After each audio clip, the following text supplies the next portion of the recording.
Hello, Ivan. It's very nice to have you as a guest, and I'm happy that we finally managed to arrange our meeting after many, many emails. But here we are for this conversation for the new episode of the Life That Said Yes podcast. How are you feeling today? I feel very good. It's the summer, beautiful, hot day. Good. Yeah, it's here. It's also a beautiful summer day. So you're in Slovakia at the moment? Yes, I am in Slovakia, in the countryside. I have a small house. So I'm here working in the garden and enjoying being in the nature. Mm-hmm. How maybe we can start with that. How much is nature an inspiration for you related to the work with the body? I feel that this idea is becoming more and more present, that we start perceiving ourselves and our bodies as an intrinsic part of nature. And that somehow within the last decades, maybe we've lost that feeling and kind of developed a more mechanistic feeling of the body. So, what are your impressions on that? Nature and inspiration from nature, observing nature, how it can inform our body and give us a different feeling of it. I think that is really an important question, and probably something what maybe brought me to body mind centering. My parents, they were, I think, very innovative people in their time during the communist Czechoslovakia. They were hiking in mountains a lot, so I think they met also, and both of them enjoyed hiking and being in the nature a lot. So I think I, as a baby and a child, was always kind of hanging somewhere. They were just taking me to the different mountains in Slovakia. So I feel that actually, like being in the nature, was very early experience of mine. Mm-hmm. So, and we also lived for some time in a small town where kind of the nature was very, very close. So I think I always was kind of drawn to the nature. Like a young woman, I was kind of also hiking and being kind of sportive and moving a lot. And but almost for 30 years, I have this house because I was growing up in the city. Not really. I didn't have grandparents with the house and the garden, so I didn't have that experience. So after buying the house here, I just was. I have started to learn what does it mean to live actually closer to the nature, or having a garden. And I think especially in the last 5-6 years, I was lucky to be able to experience the life here, like more, which has those wonderful aspects I haven't thought about before, like a temperature. Like you feel immediately when the temperature changes, or humidity. So somehow, like I feel like, oh, I am able to distinguish. I don't need anything. I feel it. Yeah. And also maybe what I found lately, that the nature, being close to the nature, for instance, to have a house and a garden. Also, there is a part of, for instance, me, I need to defend myself in a way. otherwise, the nature, like the wildness, will just take my space. Not in a bad way, but somehow like, yes, I just need to maintain also my space, to give space to the plants and trees, but also kind of watch out how, how they expand and where are the borders I kind of want to maybe maintain. Yeah, very interesting. I like what you said before, how you immediately recognize when the temperature changes. And I had a similar experience after spending more days in nature. I felt that somehow the clearing of the senses start happening. And that while we are in the city, all of our senses kind of close up because they need to protect us from the unnecessary noise that we are constantly being exposed to. And in nature, it's kind of like the whole system starts relaxing and all the senses become sharper. The touch, the hearing. Yeah, it's amazing how we don't even realize it while we are in the city. That's exactly what I experience here. Like I think the hearing, because it's the sense of like includes the whole space. Yes. Somehow I just orient, oh, maybe that neighbor is talking, or I have only 3 neighbors around, so it's not too many.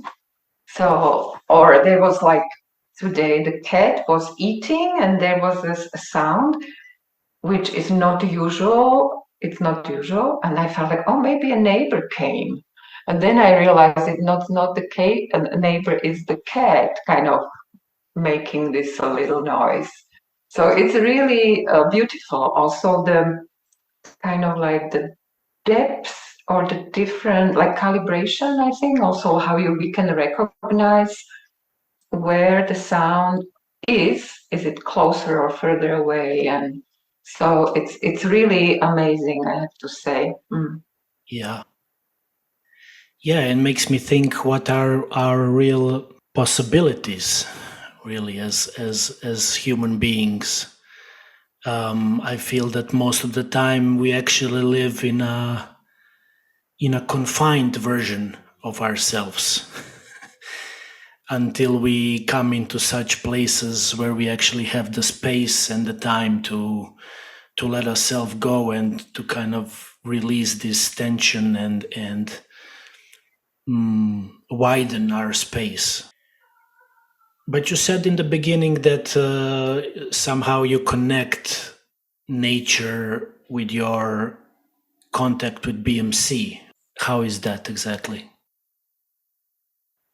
I try to be exact, but maybe I will just have to be a little bit more still, a kind of more coming from periphery.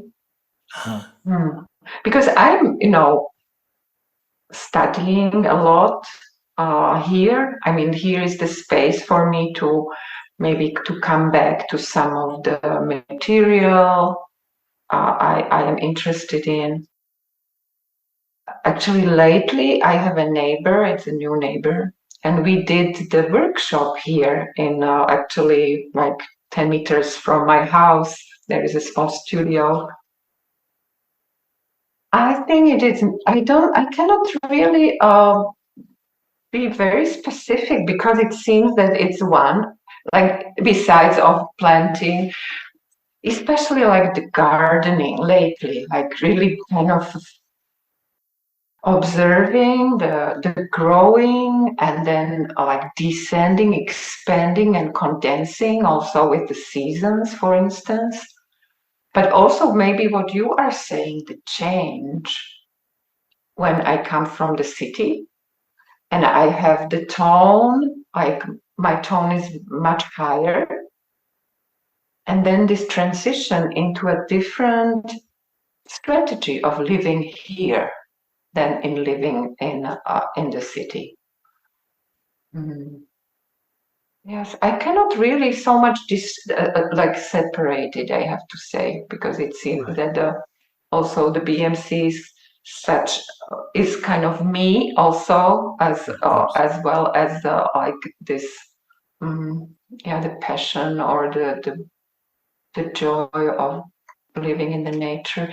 But maybe I don't know, maybe this is a little bit strange, but I've lately I found I like I am learning that there are some idealistic ideas, or I had like only in the house is everything will be perfect. But being here for a long time during COVID, like 4 weeks, or like like most of the time I spent here, and then I realized that somehow you just get a little bit like spaced out, like the tone.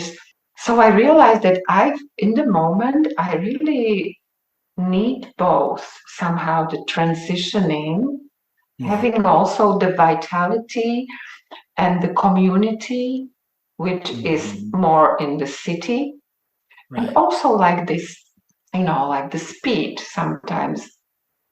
When I was younger, I was in New York and I really loved to catch always the green, like, the speed of like those people. And I really loved it. So, so this is really interesting, like feeling that, oh yes, I need both. It's not only, probably I will not be very happy being only here. Mm, Right. Right. Right. yeah. Yeah, in a way, one phase prepares you for the other, and they're kind of like feeding into each other. Yeah, balancing. I think the balancing of the system, and the resilience. I think one kind of creates maybe the resilience for the other or for the whole us. Mm. Mhm. In a way, it's these two aspects of us are constantly in communication. Like this one aspect that has the need to go within and gather the tone internally, and then out of that to come out and go into relationship, into contact, and then go back again within and without, because we cannot stay in one phase too long. Somehow it becomes a stagnation then. Mhm, mhm, mhm. Also, it kind of brings the idea of the like having possibilities to create different situations for the membrane. So sometimes the membrane can kind of be more permeable, and sometimes it has to kind of be a little bit more firm and not let too many things in. So I think this modulation and this ability to be able to experience different changes, Mhm. or and maybe have it as a kind of the tool if Mhm. necessary. Mm. And what would you say? How do somatic practices help us in maintaining this modulation and learning this modulation? Because I encounter a lot of people who don't have a practice, but they are concerned with this thing that they are, for example, too much on the outside and too much giving themselves for the people, and don't know exactly how to return to self, how to set their own boundaries, their own membrane. So, what would you say would be a nice, like, concrete exercise or way towards learning how to set up one's membrane and boundaries? Mm. I just found out that always when I kind of found an important step for myself, I accepted something in myself. Mm. And that acceptance, not trying to be different, and I think this is my continuous process, like accepting of like, and somehow this acceptance, like, oh, I feel great, I'm performing. I really love also the moment of being there. And accepting it, then I somehow feel that I can go somewhere else also. I can change. I personally, for me, it's very difficult when, like, how to help the person to find their way. I mean, it's easy to say, oh, why don't you try this or this and this? But how to accept yourself, maybe, where, not trying to change. Maybe this is something what I found out, that it's not so much trying to be to go somewhere, but accepting, and then I think the change appears.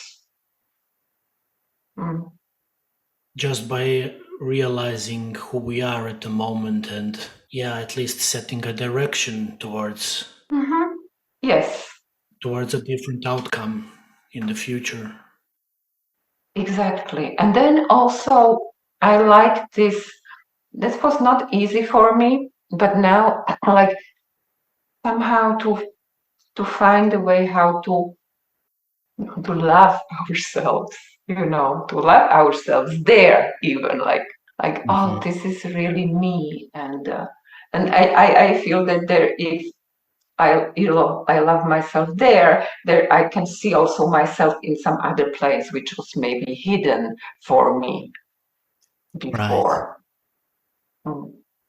But why do you think it's so hard for us to love ourselves in the present moment? Because that is truly the ultimate cure, this acceptance and self-love. And then this pain really starts melting that was building up around anything we think it's wrong with us.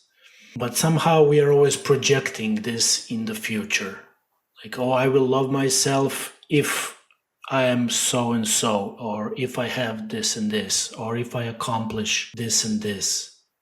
And I feel that like deep somatic work and what we experience through BMC is always bringing us to this present moment and to this self-acceptance of the wonder that we are with all our flaws, quotation marks.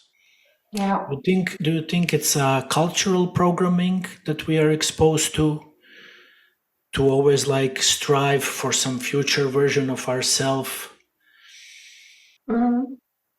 Probably, yes, maybe. I didn't, I just know the culture I grew up in. Even though I think in the communism it was a little bit different. I don't know. I just remember that I was not so happy. I mean, I felt that my parents are not enough ambitious. They never pushed me to play piano, to do this. So I thought I have to do it. And then actually I think this is my karma. But kind of like how to. But at the same time, I think this activity is very helpful. But now I also like see my parents being kind of differently, kind of settled, very inspiring. I just feel that actually it helps me now to also accept what is happening, because I am getting older, like being an older dancer, experiencing like different sensation in the body, different pain, and an energy level. That is quite beautiful, actually, I have to say. But maybe with aging also kind of helps a little bit. Just to not so much to project or like see, oh, I would like to, I see myself there, but more like, I kind of feel myself here.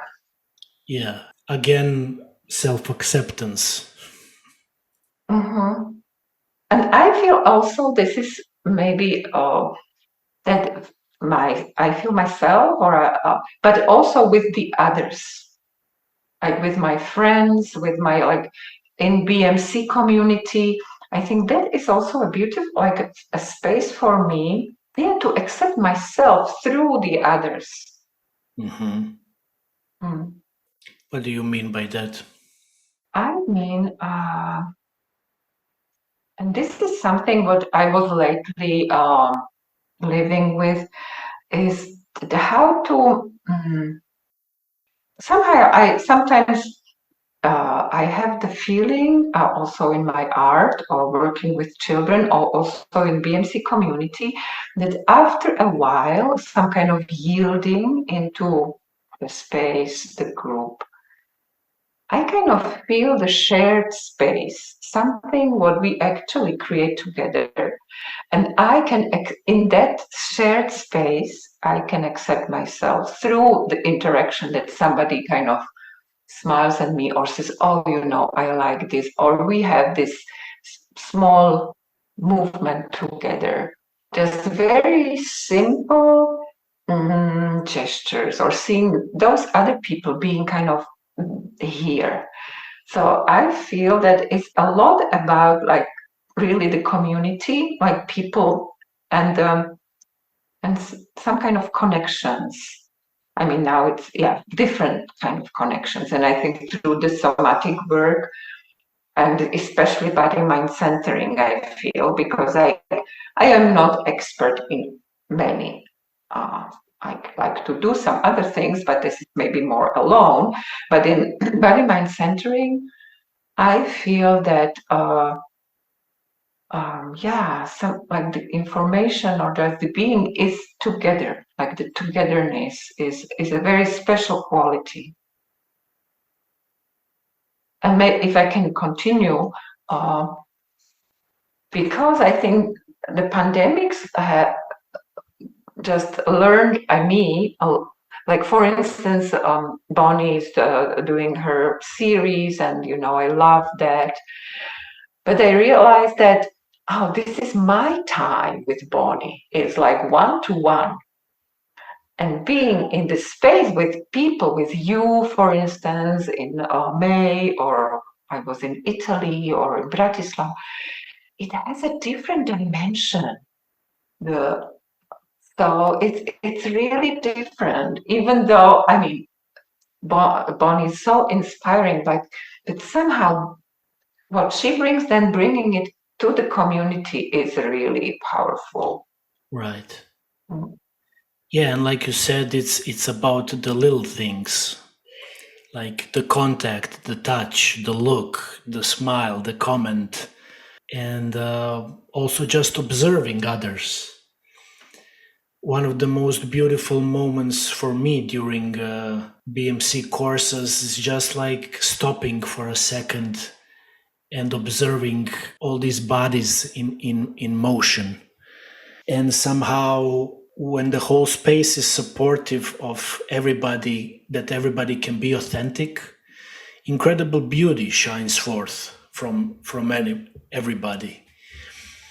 And in a way, especially when we are having the sharing circles and we start sharing our thoughts and emotions, I always have the feeling that somehow we are all different, but in a way same. And I can also always see a little part of myself in every one of the persons that are in the space, that on the first seem very different maybe from me, but somehow there is this shared humanity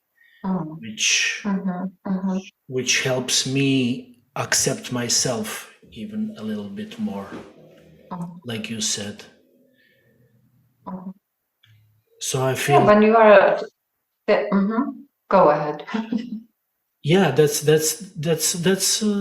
the healing also taking place, which is not even in the material. It's just in this co-creation of shared space. I would say actually the material is a big contribution to it. Yeah. I feel when you were talking now, I was kind of imagining that I also feel it as a melting, like something about like, because it's not happening in the, for instance, in the first day. What my experience is, it kind of needs some time, and then we kind of yeah, expand or just transform a little bit to more fluid beings, and then this different communication can actually take place. But I think this is also, the material is a strong support. Of course. For that. Yeah. Yes, definitely. And yes, it's this period of transition. And I feel it's related to what we were talking before, like when you come from the city to the nature. It's that moment that we all come from our individual stories and individual lives and obligations in kind of different tones, and then we all start tuning and resonating together in a shared space. This is something that interests me a lot. Maybe you would like to say something about it. This idea of co-creating a space, a safe space for exploration and learning and self-discovery and healing. I know that's an important part of your work also when you are working with children and families. Can you tell us more a little bit about like what for you is a co-creation of a safe, therapeutic or explorative space, nurturing space? Maybe I will just go a little bit more in the direction with working with children, because that's in that like model it is a little bit more clear for me with children.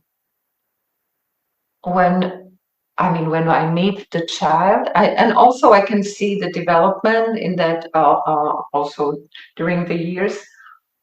I really try to kind of it's like we say, embrace the family, but really kind of see the child and the family with no judging eyes.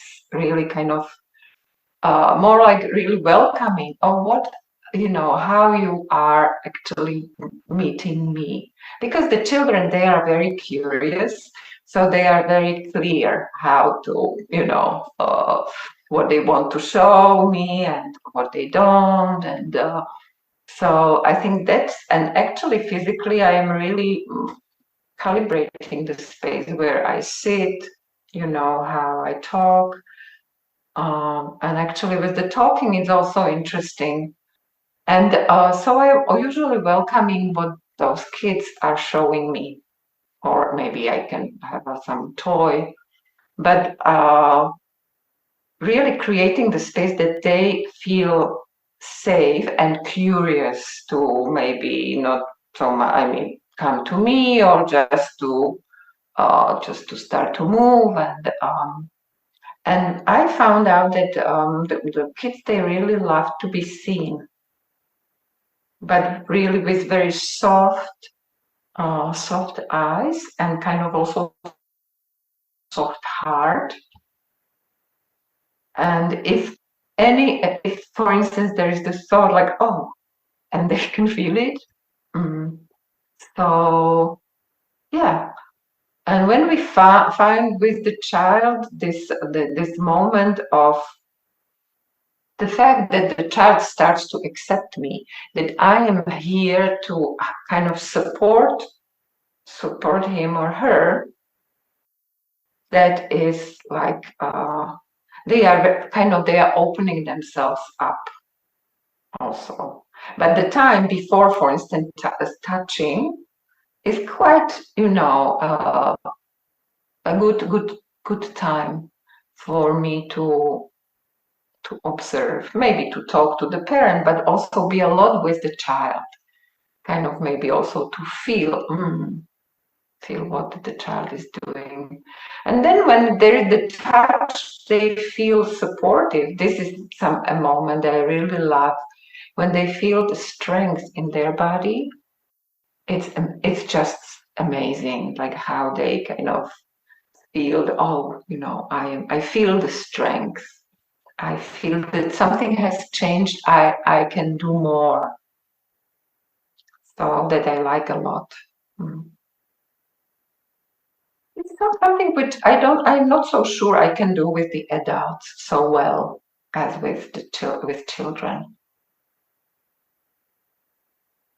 I have to say, this is still the area for me. Maybe more in the more through movement, dance. I think I can do that actually also in the performance, and it is very interesting also kind of area for me, how to create the safe space for the audience, for instance, to be able to really kind of connect and see us on themselves. Something is very similar for me about like performing and for instance, working with children, babies, like sharing the space. Can you tell me something about your initial contact with the body-mind centering? What was it that drew you to this way of work? And I think I heard in one of your interviews that your first contact was through BNPs, basic neurocellular patterns. That this was something that was the spark for you. What is it about this embryological work and early development work that is fascinating for you? So I would like maybe just to put it a little bit into context. I see there are two questions. First is how I got in touch with BMC, and then developmental context. So I was a dancer. I mean, I'm a dancer, and after the change of regime here, I mean, everything started to open up, and in some point in 1994, I received a scholarship for 6 weeks residency in the United States. So that was the first time I flew over, and that in that time it was not yet BMC, but I just met some wonderful friends and started my close collaboration with my American friends in dance field. And through that connection, I found, so in some point I had some extra money, and I was wondering where to study. I just wanted to kind of deepen my education in the postmodern dance and contact and this kind of work. I was fascinated by. So I like the advertisement in Contact Quarterly of the School for Body Mind Centering. It looked kind of organized. So I just applied and went to the States in 2000 in summer and took my first 2 courses because I didn't have more money. It was the skeletal and organs. Okay. And I immediately knew that this is something I really want to study, even though I didn't know how, because it was really expensive for my situation at home and 2 children. But I knew that I want to go on, and so somehow I went. And the next course, it was 2 years ago, 2 summers ago, I went and did BNPs. And that was actually the course I felt like, oh, I just want to somehow bring this material to the parents. Because I already had 2 children, and it felt like, wow, it's such an amazing material, and everybody should know, all the parents. So I just, and I think a year later, I started my first baby parent course. Can you just give a short, maybe a definition of what BMPs are for maybe somebody listening who is not acquainted with the term?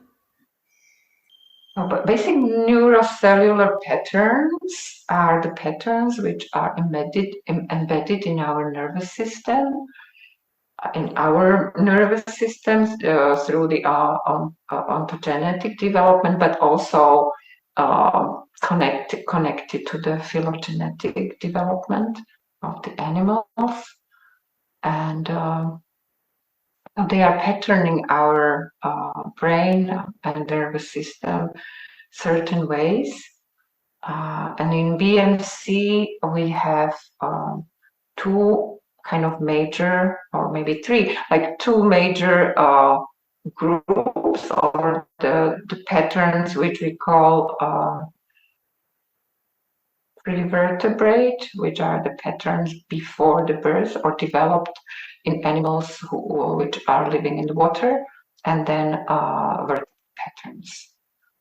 And then there is also in the patterns, especially in vertebrate patterns, which are the patterns helping us to move in the earth, and us as humans to become vertical. There are also the ways how we move in the space, so how we shift the weight, and that's actually through like 2 categories: yield and push, and reach and pull. I feel a little bit like at school, but this is actually in my head because I also did my PhD on that. So it's like, okay, what is it? So it's kind of like, yes, it sounds like very structured. And I think it actually has also this, I feel in BNPs, there is the beauty of the structure. Right. And the structure, and also the relationship between different patterns. That the lower patterns or the earlier patterns always support the like more developed patterns. For instance, in myself or with working with babies, I always can refer to the lower patterns. So there is a lot of creativity, always was for me, where I worked a lot with it. I'm still working in the teaching dance and the dance movement, how to support our pliés with the patterns. But you saw the potential. You saw the potential of working with parents and children immediately through this work. Exactly. It was really so clear for me. Yeah. So I just started without knowing much. I mean, I just was fascinated by the patterns, and I felt I had a lot of resources and through the dance, but also through parenting. And what was amazing, actually, that I started from nothing. So, I mean, but I have learned a lot. It's also about the patterns or about development, that the structure is only the orientation, but the real, like how the children move and how we can see the reality of the patterns. It is that there are so many varieties, and so it's really very extremely juicy environment. How it's like for instance, the patterns are expressed. And I think maybe I just can continue a little bit. Sure, sure. Because in Slovakia there was, I think, nobody worked with children and babies and parents. Mm-hmm. And in that sense, like, okay, here is the studio, you can come and we just have place for you. You can just, the babies can roll and move, and we can roll and move, and we'll move and talk and observe the children. So it started to, people were really drawn into the work. So, and also some parents started to be interested to share the work. So we had in the first decade of the 2004 we started, we had really a lot of people also coming, but also studying. So we just started to do the BMC program in Bratislava, especially the program which is focusing on the babies, Infant Developmental Movement Education. Yes, in a way. So you were doing the pioneer work in your country. Yeah, definitely. And Bonnie Bainbridge Cohen, she was also in Bratislava, and she was very supportive of our work because I think that's her passion also, working with babies and all the developmental branch of the work. So she was very supportive because she knew that the children, they are our teachers. So if we see a lot, so many, so we are able to learn a lot about ourselves actually, but through those kids. Right. And give them support in this fragile, let's say, years of development. Yeah, I think my perspective has changed quite a lot. I feel now that actually the parents they just need a lot of support. Right. In this moment. And also I think all the environment has changed. Now the informations, they are everywhere. So the parents are quite stressed by information. But so so I feel the parents feel that they need to do something to the child so the child is developing properly. But actually the child really has the facility. So the parents just need to learn how to support the child, how to not stop the natural way and the natural patterns and the natural plan. And I think that is not easy. As you were saying in the beginning, we were talking about this yielding, quieting, observing. Yeah. And maybe in that situation of having a child, there is even like a higher tone of like, oh, am I a good parent? Right. And then this moment of yielding and letting the child really show us and be able to see what the child is showing us is, I think, now for me in this moment, that's the most important thing I would like to share with parents. And you would say that parents mostly struggle with this process of yielding and just observing and putting themselves in this position of not doing anything. I feel that there is a lot of push from different places to do something, or it should look like this.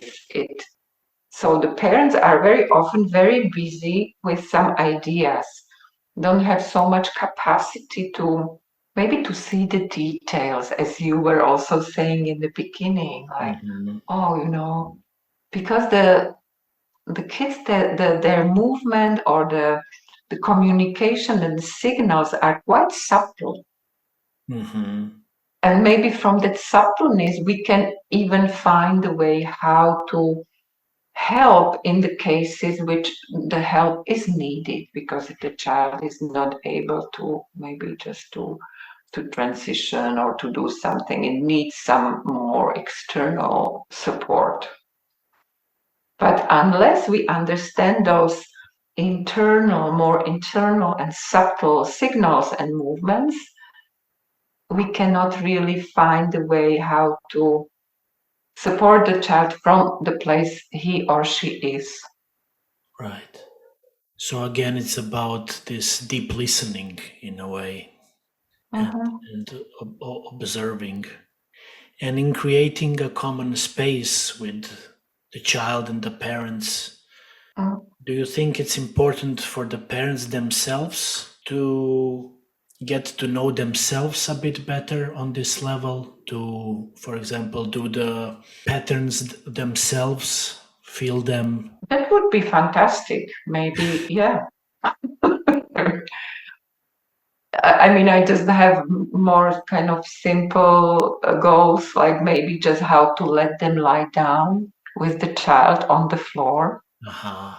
And maybe just to do what the baby is doing, for instance. Yeah. And so how to open up maybe some, like different channel of learning. Not again like learning the patterns, but not being able to observe. That for me it would be a little bit counterproductive. It's really it's kind of a simple and not that easy. This kind of yielding and really kind of finding the same level. I feel a lot also, I think about the gravity, like the baby is kind of really busy with the gravity all the time, and then how maybe just for the parents to open up this field, like we also are in this gravitational field, so we are kind of doing the same in a way, and how we can, or senses how the baby is sensing through the touch, for instance. Yeah. For me, it was a big breakthrough when I heard this sentence, how we should approach a child from a level where he or she is. And then I realized that all my life I've been approaching little children from my adult perspective of a upright, standing up human. And then in one point when I just got on the ground and got in this horizontal level with the child, it's like my whole perception changed. And I was observing that child differently, and I think that the child was observing me differently at that point, because somehow we entered into a same realm of horizontality, and I was no longer looking at the child from above as an adult, but in a way I had to awaken my own child in me to resonate better, to observe better. Yeah, I always like this, like how is my intellect when I am lying on the belly, like, Yeah.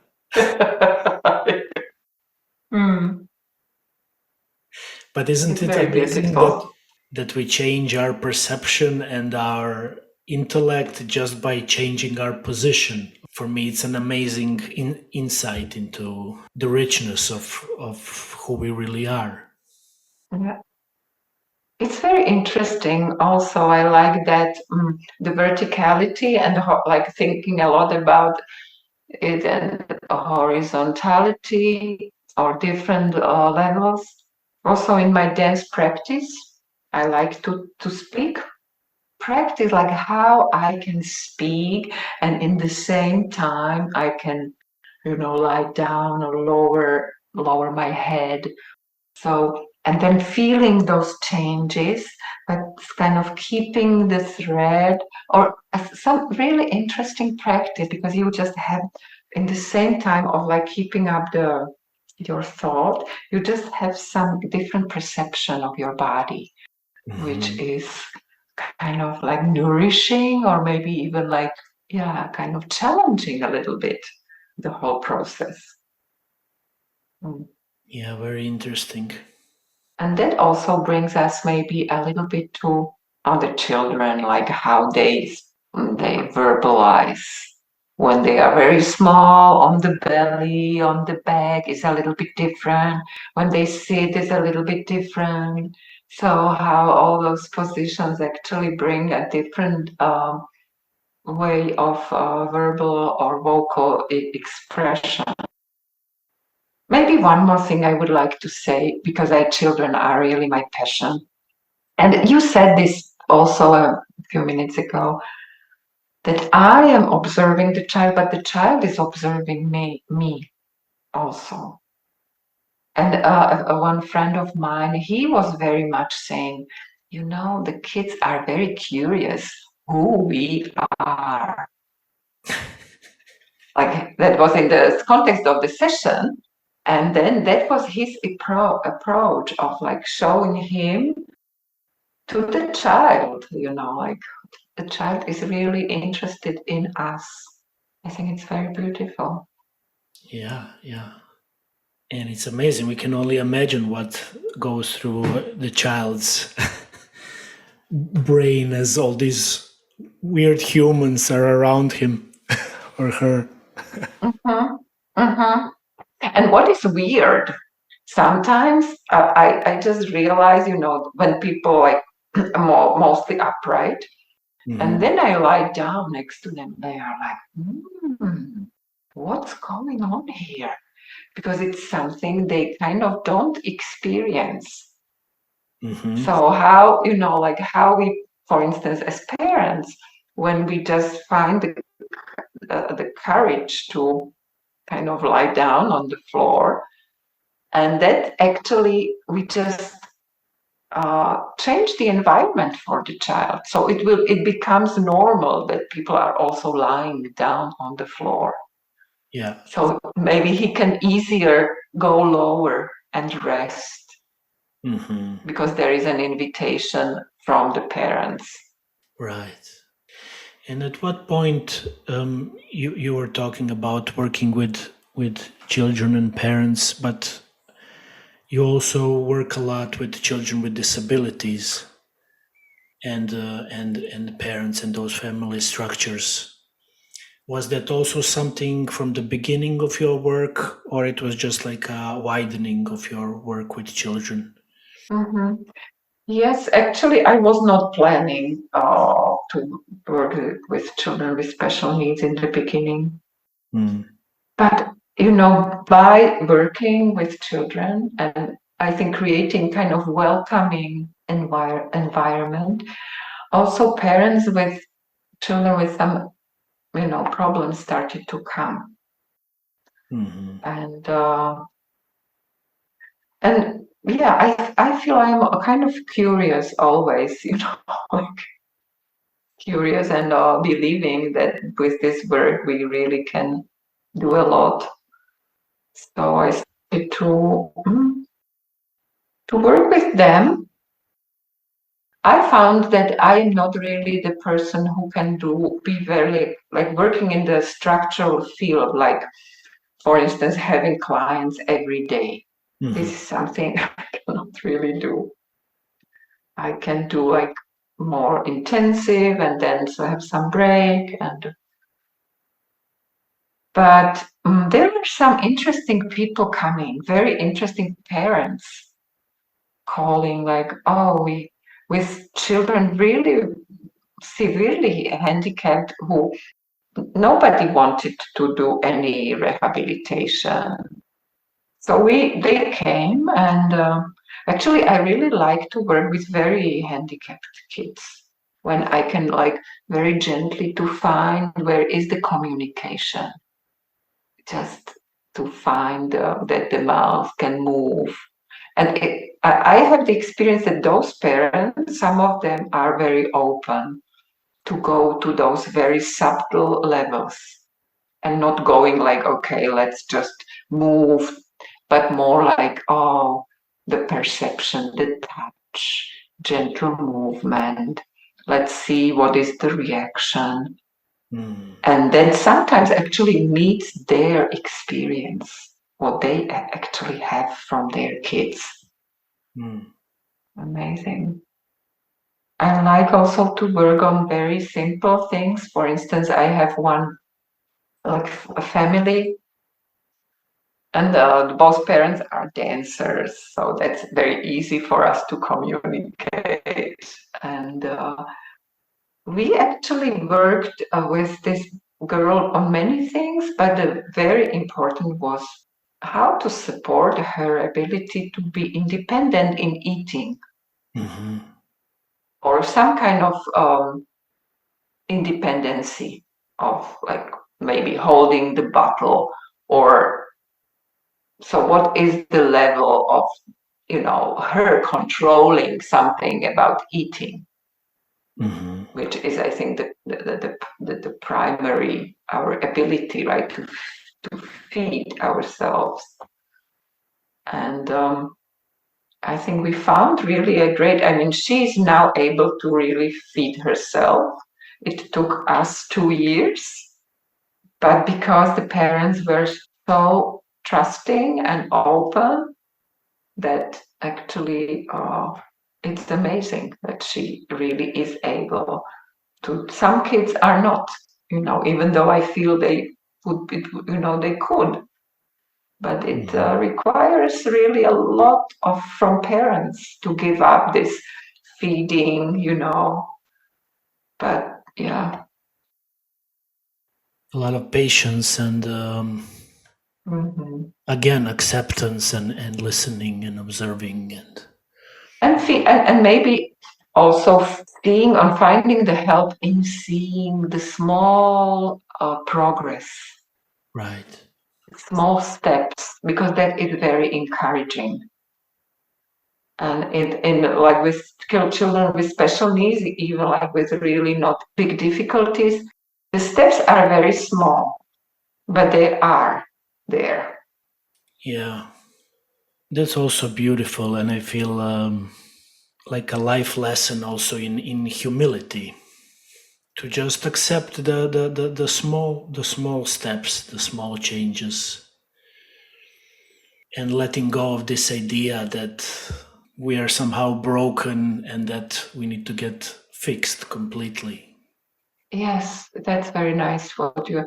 And then how to maybe energize or entice those the inner power of the child. And my experience is when the child feels that we are kind of with him, and then it's seen. Maybe we just touch the child, and the child is doing whatever, but we are there. It's very kind of self-powering. And I think that is an amazing tool, what we can actually use. Sorry, I'm very passionate about something, those memories of my friends and beauty, but also, challenges. Yeah. Yeah. Yeah, and how to find these moments of beauty within these challenges. Yeah. And I think in that, maybe what you were saying in the beginning, like the somatics or our BMC like work, can be very helpful for parents also, and they actually have a lot, especially for like parents of the children with special needs. A lot of pressure from outside, but also the children are quite, sometimes not very well. So there is a lot of fear.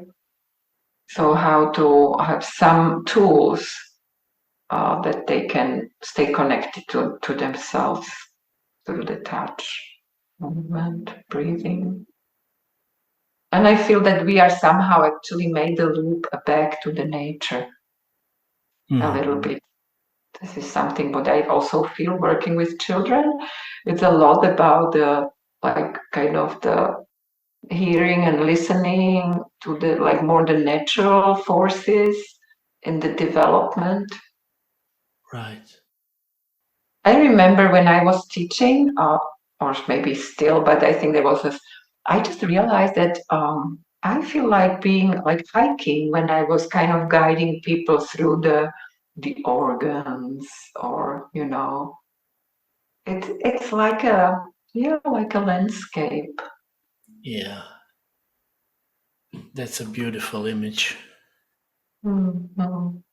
Our inner landscape and how to explore it and how to guide people through, because in a way everybody has to walk it themselves. I think that's very exciting for people. Yeah. Yeah, to discover. Yeah. And also to have this curiosity to even go on this journey. I think that's very important for starting it, for self-development. Like, wow, there is this whole world inside of me, and I just want to explore it. I want to go on this hike.